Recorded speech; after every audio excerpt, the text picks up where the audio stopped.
Keesokan paginya sambil bersiul-siul, aku memberi makan si Jalu, ayam kesayanganku. Hatiku memang lagi senang, karena semalam tuntas sudah keinginan yang terpendam selama 1 bulan ini. Lagi pula, aku juga senang dengan Bulik Lasmi sudah mendapatkan pekerjaan di toko kelontong Babah Acong pojok jalan. Lalu Yasmin pun juga ikut berusaha mendapatkan pekerjaan dengan pergi ke sana ke sini untuk melamar pekerjaan. Beberapa kali dia mendapatkan panggilan, tetapi masih belum ada yang menerimanya bekerja. Sinta keluar dari rumah menuju kamar mandi, sambil membawa handuk saja. Aku melirik sekilas, lalu membuang muka. Aku tidak mau hari yang indah ini dirusak oleh cewek itu.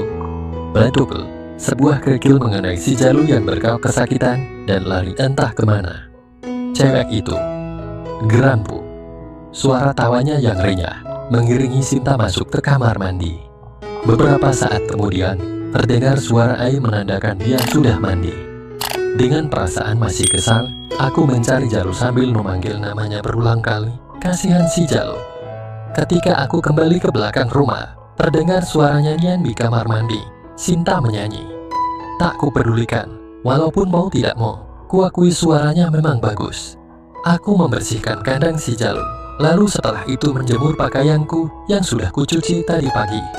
Pintu kamar mandi terbuka, muncullah Sinta. Pertama kali aku tidak memperhatikan apa yang dia katakan, ku teruskan pekerjaanku menjemur baju. Lalu Sinta menghampiri aku dan berbisik dekat di telingaku.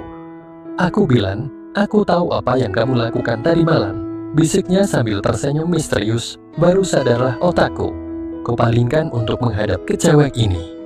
Terjawab sudah pertanyaanku semalam, kenapa tirai pintu kamar Bulik Din bergerak. Sintalah yang memergoki kami berdua. Setengah gemetar aku bertanya, "Upo senko nyarteng?" Tanyaku saking terkejutnya. "English class," ucap Sinta memonyongkan bibirnya mengejekku. "What the hell you talking about?" Sahutku keras menahan rasa ingin tahu pu. Sinta berbalik berjalan menuju ke rumah sambil bersil. Segera aku berlari kecil hendak menyusulnya, tetapi Sinta malah berlari masuk ke rumah. Ku kejar dia. Sesampainya di kamarnya, aku menahan bahunya. Aku lupa sesaat kalau ini bakal terjadi lagi. 2 detik kemudian, aku sudah terkapar berada di lantai, terbanting oleh jurus sewi otosinya. Lalu, tanpa membuang waktu lagi, Sinta mengunci leher serta lenganku. Aku melawan, tetapi gila. Kunciannya benar-benar membuatku tidak bisa bergerak, apalagi melepaskan diri. "Oh, kamu ketahuan," nyanyinya dengan nafas memburu, senyumnya seakan mengejekku. Aku diam, bibirku bergetar menahan marah dan malu. Tak ada yang bisa kukatakan, hancur sudah. Cewek ini sudah mengetahui segalanya. Bayangan akan kemarahan bapak dan rahasia yang memalukan keluargaku ini sudah tercetak jelas. "Demikian Min," bisiknya perlahan di telingaku. Aku mendelik antara percaya dan tidak percaya. Apa? Hanya kata itu yang keluar dari suaraku yang gemetar. Tidak mempercayai apa yang barusan ku dengar. Sebagai jawaban, dengan tangan kirinya, Sinta memindah yang aku bawa. Aku menolak, tetapi gerakan itu membuat kuncian di lenganku makin sakit. Aku meringis kesakitan. "Sin, udahan bercandanya," ucapku kehabisan kata-kata. "Please," Sinta berbisik lagi. "Gue tahu gue memang jahat," ucapnya meneguk ludahnya, matanya meredup. "Cewek ini kok jadi semakin cantik saja ya?" Dia menundukkan kepalanya. "Tapi sekarang gue butuh ini," bisiknya. "Tapi lepasin ini dulu," kataku lemah. Tanganku mulai kesemutan. "Oke, gue lepasin, tapi," ucap Sinta mengedipkan matanya sesaat dia mengendorkan kunciannya. Aku segera melihat kesempatan, kuputar diriku dan kuangkat punggungku dari lantai. Lenganku bebas, aku menggeliat melepaskan diri. Sinta yang terkejut, karena gerakanku yang tiba-tiba tidak menguasai keadaan, dia jatuh terguling di lantai. Aku bangkit berdiri, lalu berusaha keluar dari kamar ini. Aku lupa kalau yang aku bawa sudah terpindah. Sesaat aku kehilangan keseimbangan. Sinta tidak membuang waktu. Dia segera bangkit dan kembali mendorongku. Tangannya melakukan gerakan aneh memutar mengunci kedua tanganku. Kini aku terjepit di dinding. "Jangan main-main, Mas," ucapnya. "Apa? Gak salah dengar nih, Mas. Dia memanggilku Mas. Sinta tersenyum, merasakan kemenangan sudah berada di tangannya. Aku merasakan sesuatu yang lain ketika kulihat perlahan-lahan dia mulai memberikan perhatian khusus. Matanya menatap mataku langsung. Sesaat aku berpikir akan lari keluar. Tetapi, rasa ini sangat berbeda. Aku malah menutup mata. Dia tersenyum. Tetapi kali ini tidak kulihat senyum sinisnya. Benar-benar senyum yang tulus. Gencatan senjata, Del. Ucapnya mengulurkan tangannya dengan jari yang ditekuk, menunjukkan perdamaian. Del, sahutku, kusambut tangannya. Witing tresno jalaran soko kulino, artinya cinta tumbuh karena terbiasa bersama. Malam itu, kami makan bersama. Aku melirik Yasmin yang sedang menyuap makanannya pelan-pelan. Rambutnya dikucir kuda dengan poni kecil tergerai di dahinya. Duh, betapa cantiknya dia. Aku terkejut ketika merasakan sebuah kaki. Perlahan aku melihat ke arah Bulik Ten, bukan dia. Bulik Ten sedang asik bercakap-cakap dengan Bulik Lasmi. Kupalingkan wajahku ke arah Sinta. Wajahnya terlihat menahan senyum. Aku mendelik marah. Bisa-bisanya di saat seperti ini dia bermain dengan bahaya. Belum sempat aku mengucapkan sesuatu, sudut mataku menangkap gerakan kepala Yasmin. Dia sedang menatapku. Seperti maling kepergok, aku menunduk malu. Kusuap nasiku dengan tergesa, aku tersidak, terbatuk. Sinta terkikik senang. Yasmin tersenyum sambil menyodorkan segelas air minum kepadaku. Ku terima dengan pandangan terima kasih yang tulus. Makan itu jangan tergesa-gesa, Top, suara Bulik Lasmi mengingatkan. Setelah beberapa teguk air membasahi tenggorokanku, baru aku bisa menjawab dengan suara serak. Iya, Bulik, maaf, ucapku. Lalu kedua bulikku melanjutkan percakapan yang sempat terputus tadi. Aku melirik Yasmin, dia masih menjawabkan suapan terakhirnya, menaruh sendok lalu minum. Hampir saja aku meloncat, kurasakan telapak kaki. Aku melirik geram ke arah Sinta yang tersenyum mengejek, melihat ke arahku, lalu ke arah Yasmin. Aku menahan agar tidak keluar sumpah serapahku.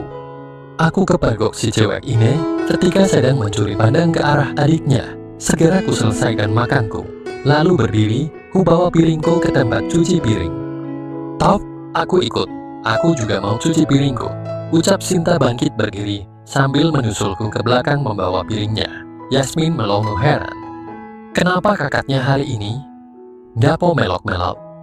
Ngapain ikut-ikut segala?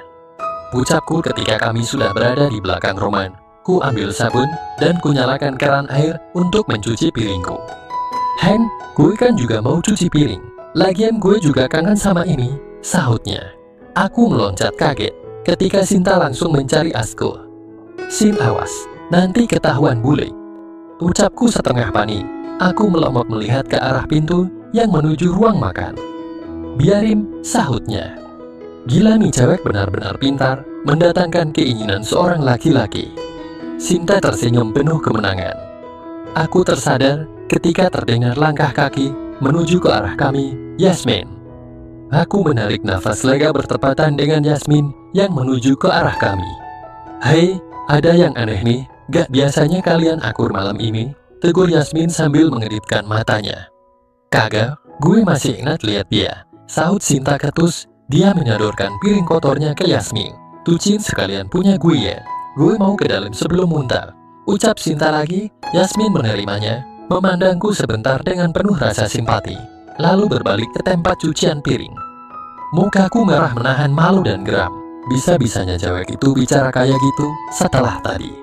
Belum sempat aku berpikir lebih lanjut, Sinta menoleh ke arahku. Dengan isyarat mulutnya dia berkata tanpa suara. Tak, Yasmin menegurku.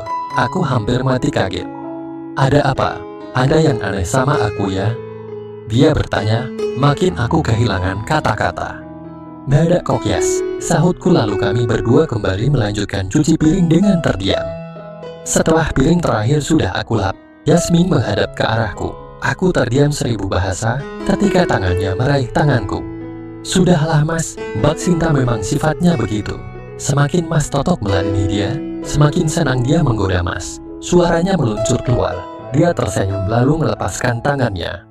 Oke, saya masuk ke dalam dulu. Masih banyak surat yang belum dibuat, ucapnya Sesaat wajahnya menampakkan keputusasaan. Aku terdiam 1000 bahasa, sampai Yasmin lenyap dari pandanganku. Walter, aku memaki diriku sendiri. Sampai lewat tengah malam, di tempat tidur aku berbaring dengan mata terbuka, merenungi kejadian hari ini. Sinta, mungkinkah benar apa yang dikatakannya tadi? Apakah aku memikirkan Yasmin ketika aku dilanda keinginan, sedang demikian berada di dalam genggamannya? Tidak. Aku tidak bisa membandingkan Yasmin dengan Sinta itu. Ya, tidak pantas. Yasmin berbeda. Dia sangat lembut, selalu baik kepada Paul, dan penuh perhatian. Dia adalah malaikat. Dia adalah, tunggu dulu. Wow, kenapa aku sampai memikirkan begitu? Kenapa aku tidak mampu berkata-kata ketika berhadapan dengannya? Inikah cinta? Jatuh cintakah aku padanya? Mana mungkin? Dia adalah sepupuku, anak dari Bulik Lasmi. Lagi pula, aku tidak pantas bersanding dengannya. Dia bagaikan bidadari, sedang aku adalah manusia biasa. Perbedaan bagaikan bumi dan langit. Aku bagikan pungguk merindukan bulan. Semakin lama aku memikirkannya, semakin hatiku berkecamuk. SST, aku memalingkan mukaku, bingung. Kugejap-gejapkan mata untuk melihat ke arah pintu kamar. Dalam keremangan tampak sebuah kepala muncul di antara tirai kamar. Cewek itu lagi. Aku langsung mengenalinya dari senyumnya. Tangannya memberi isyarat agar aku diam dan menghampirinya. Ada apa lagi? Apa maunya dia? Perlahan aku bangkit dari tempat tidur supaya tidak membangunkan Buliktin. Aku terseok sebentar ketika mengambil sendal jepitku. Kupalingkan mukaku ke arah pintu. Makin jelas wajah cantik yang berambut panjang itu sedang tersenyum. Ku hampiri dia dengan setengah kesal. Ada apa lagi? Bisikku penuh tanda tanya. Tanpa berkata apapun, Sinta meraih tanganku untuk mengikutinya. Hai, tunggu, kita mau kemana? Tanyaku. Sinta mendelik tajam di keremangan. Lo mau semua bangun?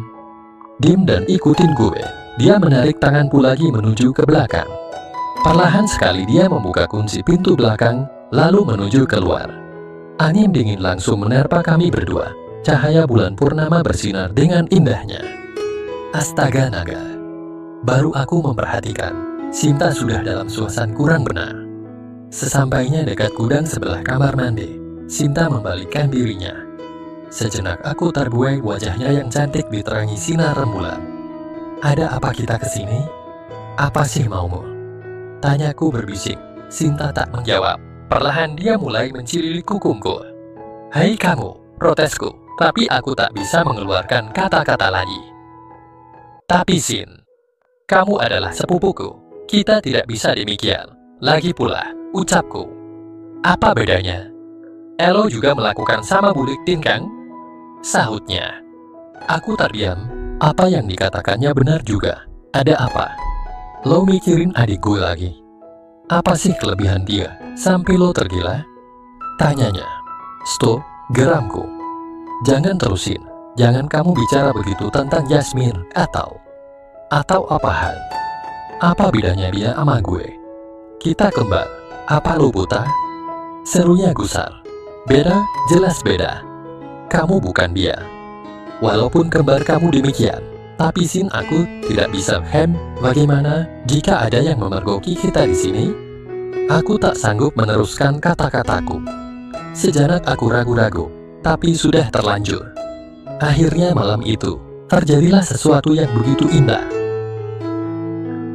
Keesokan paginya, kami berdua berada di halaman belakang, aku dan Yasmin. Dia mempraktekkan beberapa jurus-jurus judonya, sekaligus berlatih denganku. Kedua bulikku berangkat bekerja, Sinta keluar entah kemana. Jadi tinggallah aku berdua dengan Yasmin di rumah. Beberapa matras usangku pasang di dekat gudang, supaya tubuhku tidak remuk oleh bantingannya. Demi Yasmin, aku pun rela jadi teman berlatihnya, atau lebih tepat sansak hidupnya. Aku makin kagum kepadanya. Dia bangkit berdiri. Aku mau mandi dulu ya. Makasih ya Mas Totok mau menemani Yasmin latihan, katanya. Lalu berjalan masuk menuju rumah.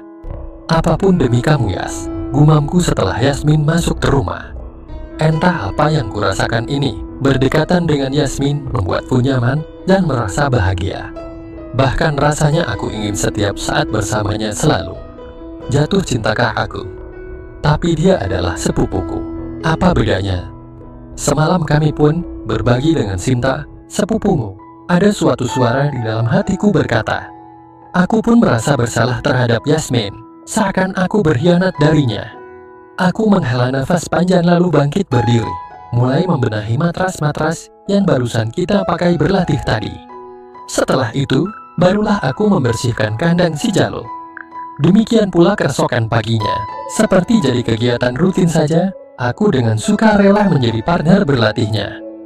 Sedikit demi sedikit, aku mulai mempelajari teknik-teknik dasar. Yasmin dengan senang hati menunjukkan beberapa teknik counter dan pitingan di tanah. Plop, plop, plop. Tiba-tiba terdengar suara tepukan tangan. Berdua kami menoleh ke arah suara tadi. Bagus-bagus, sebentar lagi gue bakal ada lawannya, ucap Sinta tertawa. Sin, kenapa sih kalau kamu gak menggodanya bareng sebentar? Seru Yasmin. Kenapa kok kalau yang jadi marah? Sahut Sinta gusar. Lagian ngapain teknik-teknik judo sama dia? Lanjut Sinta. Sin, kenapa sih kamu gak bisa diam sebentar? Kenapa selalu cari gara-gara denganku? Ucapku akhirnya aku angkat suara. Gue kagak cari gara-gara, gue cari kesenangan saja, sahutnya dia bersiul. Lagi pula, masih perlu 100 tahun lagi lo bisa belajar judo, sambungnya sambil memberikan isyarat menunjukkan jari telunjuk pada kepalanya. Sialan Demon, cuma kamu aja yang pintar. Ingat di atas langit masih ada langit, ucapku sambil aku berdiri dengan pusar menghampirinya. Sudah mas, tolong beresin aja matrasnya. Aku juga sudah gak ada niat lagi ngelanjutin latihan, ucap Yasmin memandangku, lalu menarik tangan Sinta masuk ke dalam rumah.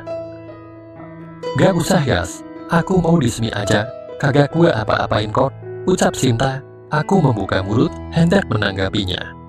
Mas, ucap Yasmin memandangku memohonku untuk mengalah. Aku terdiam. Sinta tersenyum sinan. Malam itu, untuk menghindari Sinta, aku mengajak Yasmin berjalan-jalan keluar, menikmati indahnya bulan purnama. Kami berjalan melewati persawahan yang ramai dengan suara binatang malam. Sesaat kami berjalan bergandengan dengan diam, sibuk dengan pikiran masing-masing. Mas, ya, maaf, selama ini Yasmin lihat, Mas Toto kok belum punya pacar, kenapa? Tanya Yasmin tiba-tiba. Sesaat aku gelagapan, pacaran. Aku belum pernah berpikir sejauh itu. Lagi pula belum pernah ada gadis yang singgah di hatiku, kecuali sekarang. Belum, ya mana ada yang mau sama laki-laki jelek kayak aku gini Yas, jawabku kecut. Yasmin tertawa gele. Kok ketawa? Tanyaku. Abis itu sih mas cewek bodoh, kalau gak mau sama Mas Toto. Mas tuh baik, gagan, ganteng juga. Sudah, jangan bikin aku besar kepala. Potong kop, wajahku mengarah malu. Yasmin terdiam sejenak, lalu melanjutkan. Mas suka sama Yasmin kan? Bisiknya lagi. Pertanyaannya bagikan geledek di kupingku. Sejenak aku terdiam membisu. Ya, aku suka sama kamu. Kamu selalu baik sama aku. Kamu hanya suka. Potongnya. Mati aku, skatmat, tidak tahu apa yang harus kukatakan. Opo iki jenenge tresno jalaran soko kulino? Apa ini yang dinamakan cinta karena terbiasa bersama? Yasmin menghembuskan nafas panjang. Nanti mas kecewa kalau mas cinta sama Yasmin, lanjutnya. Tidak, sahutku cepat. Sesaat aku tersadar apa yang kukatakan itu, sama saja mengakui kalau aku cinta dia. Oh Tuhan, Yasmin memandangku lurus tepat ke mataku. Bagiku, seakan-akan ada ribuan jarum menusuk jantungku. Dia tersenyum. Terima kasih mas, mas sudah jujur sama Yasmin, ucapnya. Malam semakin larut, hanya cahaya rembulan dan musik dari binatang malam di sekitar kami. Aku bersiul-siul menuju halaman belakang. Pagi ini sungguh indah. Aku tersenyum mengingat kejadian semalam. Yasmin, oh Yasmin, aku bersenandung dalam hati. Mas, cintailah Mbak Sinta seperti Mas Totok mencintaiku. Tiba-tiba suatu suara memotong perkataanku, Yasmin. Wadun, iso perangki. Kami berdua menengok ke arah suara. Tampak Yasmin berjalan ke arah kami dengan berurai air mata. Yas, suaraku tercekat. Sinta melepas bayukanku, memandang adiknya dengan pandangan tidak percaya. Ting, sudah, gak usah bicara lagi. Yasmin gak marah, ucap Yasmin memenggu kami berdua. Wajahnya tersenyum di balik air matanya yang mengalir. Aku tidak tahu harus berbicara apa. Tenggorokanku terasa kering, mukaku terasa panas. Perasaan apakah ini? Dia memandangku dan Sinta bergantian. Matanya yang sebening telaga tampak basah oleh air mata, tetapi wajahnya tak menampakkan sedikit pun kekecewaan atau kemarahan. Sungguh aku tak mengerti. Mas, Yasmin mohon, biarkan Mbak Sinta bisa mencintai Mas seperti Yasmin mencintai Mas, dan sebaliknya. Cintailah Mbak Sinta seperti Mas mencintai Yasmin, bisiknya lirih. Tapi Yas, aku tidak bisa pindah dari hatimu. Kata-kataku terdengar serak. Hei, siapa bilang begitu? Mas memiliki kami berdua, katanya sambil tersenyum. Aku hampir tidak percaya apa yang barusan ku dengar. Apa Yas? Tanyaku.